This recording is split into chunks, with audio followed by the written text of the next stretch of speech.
Well, this has been Dean. It's been a pleasure to be with you. I hope you've learned a little something. I hope that something that I've gone through and seeing me work on this real time and make my real mistakes has helped you in your assembly of these chrome switch covers from Kuryakyn on your bike as well. Hello, I'm Dean. Welcome. Today we're going to be installing some Kuryakyn chrome switch covers on my 2009 Harley-Davidson Classic. So let's get started. One of the advantages of this installation is that just yesterday we installed this chrome switch cover in the Kuryakyn line of products. The same product, just for the right side. The kit also came with this left side chrome switch cover. Today we're going to be installing it. Both sides should be relatively similar. The part number for our Kuryakyn kit is 7807. Each switch comes in two halves. It comes with hardware, the screws, everything that you'll need for the install. The instructions are 28 steps for the right side or the brake side, only 18 steps for the left side or the clutch side. I imagine some of the steps are duplicated. The very first thing we want to do is take a Torx 27, put it on a socket. We're going to take off these two screws on the left hand side over here. Okay, we've gone ahead and removed one of the bolts. You can see it has a washer here. We've taken the other bolt loose. It's ready to come off. Before I take any of the other parts off, we've gone ahead and protected our tank with a soft gel pack cushion that I have, which I use on my seat. This will protect the paint on our tank. And I've also located a piece of scrap wire that I'm going to tie these parts up with so they don't go flopping around and falling down and scratching our paint or our chrome. One of the little tricks that I like to use before we take off the older part is knowing that once I take these two halves off and I reassemble everything and put it back together, I'm going to lose my point of reference as to how far in or out to twist this part when I tighten it back again. It's going to take a lot of trial and error to know exactly where my thumbs want to hit the switches when I'm on the seat. So to cut this time period short, what I use is a little witness mark on a piece of painter's tape that I wrap around the handlebar. This serves a twofold purpose. I put the tape far enough in and bump it up against the collar of the piece I'm taking off, so I'll know how far to slide the hand grip in or out with this entire assembly before it comes off. Also, I followed this seam. It doesn't look like it on camera, but underneath I can see that I followed this seam all the way out and drawn this little witness mark on the painter's tape. So at a glance I'll know how far to twist this part when we reassemble with the new chrome. We've switched out our socket from a Torx 27 to a Torx 25. There are two screws in this switch assembly. There's one here on the top side, and then there's one underneath here that you can't yet see with the camera. We're going to go ahead and remove both of these, take this half apart so you can see what's underneath. We've gone ahead and removed the screw in the center of this T-bracket, and now we should just be able to wiggle these switches and pull them right out of the casing. Now you can see the T-bracket. We're going to go ahead and put our chrome replacement piece right back in the same position where we took our black one off. This is a nice little screw that came with the new Kuryakyn part. It's already screwed in place, so you'll have to take it out. And all we're going to do is just pop these right back into place just like they came out of the old one. Make sure your T-bracket holds down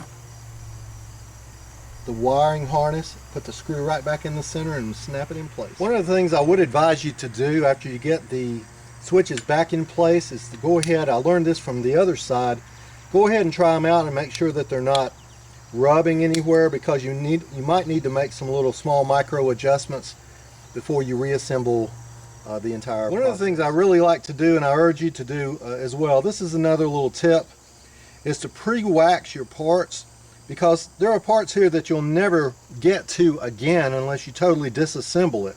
It's a whole lot easier now just to pre-wax them so that you can get to them and make sure they're well protected. Now the next step in the process, recommended by the instructions, are to cut this little wire tie here in the center that holds the wiring harness in place. That's what we'll be doing next. I've taken my small wire snips and I've gone ahead and snipped this little wire tie in the center here. I've not tried to yet remove it because it's really not that important to remove it as of yet. So what I'm going to do is just kind of take this wiring harness loose, just like you see it here, so that we can get to the part in the next step. Now we've gone ahead and removed the screw that we mentioned in the last frame, and that's enabled us to grab this little handle here toward the rear. Let me show this to you. It's right here. It makes the disassembly a lot easier. If you grab this, just kind of wiggle it left and right, being careful here of your clutch switch as well, because it's going to try to come out at the same time. So what we're going to do is just kind of tug around the wires here, kind of pull up at the same time, take our time with the switch. As I mentioned, it's going to try to come out at the same time, and that's fine. In fact, let's go ahead and get it out of the way. It just kind of wraps around that lever anyway. Now that freed us up, and we can pull this right out. You can see the remnants of our wire tie now. We'll go ahead and clean that up a little bit and get that out of the way. With this upper turn signal switch out of the way, you can actually see the two screws that hold the cruise control on-off switch in place, and also this little dummy switch or dummy plate, which is used for a radio switch on the other model. So what we're going to do is take these two screws out now and take this smaller plate out of the way. We want to beware, because I'm thinking that this rear screw is a much longer screw than the front, so we want to keep them oriented correctly. Actually, I had the screw links backwards mentioned in the last shot. The short screw, which is attached to my screwdriver here, was in the rear. It's the longer screw that you can see that's in the front. So we're going to finish taking that out, take this plate off. One of the things I probably should have done a little bit earlier, but we'll do now, is I'm going to brace this on-off switch from the inside with my thumb, and just kind of take and pull straight out on the knob, and as you can see, it comes right off. It is oriented at a slant, and so is the receptacle. So when we put it back on there, you can't get it backwards as long as you read it correctly. So with that off, we'll lay it to the side, and things begin to move a little quicker now. That loosens up a couple of different parts. We want to be sure on reassembly, for example, to keep our wire orientation correct. So as I'm facing the front of the bike, the orange and white wire in this case are going to be on my left. As we take this piece out, this cover here that pops out, and I may have to reach for my screwdriver to get this off, needs to be oriented correctly when we put it back together. There's a little semicircular slot that the long screw goes through on that plate. Now, what's the reason for taking this dummy plate off? Is to get this dummy cover out. It has an elongated base, which I'll show you in the next shot. We've gone ahead and wiggled it just a little bit to get this on-off cruise control switch out, and now the entire cover is free. With it free, perhaps you can more easily see this kind of dummy plug cover here on the inside, which I thought was going to come off a little bit easier. We'll get that in the next shot. Now, taking a screwdriver and kind of prized up on this, you can see it has a couple of little slots in it that you can put a small screwdriver in, prise on it just a little bit, because it has these legs underneath with notches in them that fit into grooves inside the case. So be careful and try not to break those off. Also, with this now out of the way, it covers the dummy plug here on the front cover. If you try to prise this straight out, you're going to break it off. What we discovered is you have to kind of finagle it, kind of turn it sideways and work its way out of there. So now our lower switch is completely free. We can swap it out with our new. What we're going to do is just start our reassembly just like we ended our disassembly, with our little dummy plate here for the radio control. We're just going to slide this in, turn it 45 degrees. You can see it here on the inside, and it fits behind the notch, so we'll just kind of push it down in place. This piece that we took out with our screwdriver a while ago that has the notched legs on it, remember to keep the semicircular piece in front, toward the front of the housing, because that's what our long screw is going to go through. These legs here are going to fit on either side of the dummy plug and just snap in place. That's the reason it's a little more difficult to get out when you do disassemble it. I will show it to you here once we get it in place. Let's see how quickly this goes, and we may have to stop the video and restart once again. It went in fairly quickly, and you heard it snap in place. You can now see it in place. Kind kind of fits in at an angle, and that's fine. It dodges all the protrusions inside here. Now, our next big ticket item is we're going to take our plate, remember, with the one long and one short screw. Of course, the one long screw goes toward the front, and we're going to go ahead and put our cruise control on-off switch back in, keeping the orange wire oriented to the left, and then we'll pick up with our video. Before I forget to mention it, we did in fact pre-wax this piece as well, to keep with my philosophy of waxing in advance. Now, before assembly, I want to show you that this piece here has some little ribs on the side, and with the orange and white cable or wire oriented to the left, it fits in receptacles here inside the housing. I've gone ahead and loosely laid the switch in place.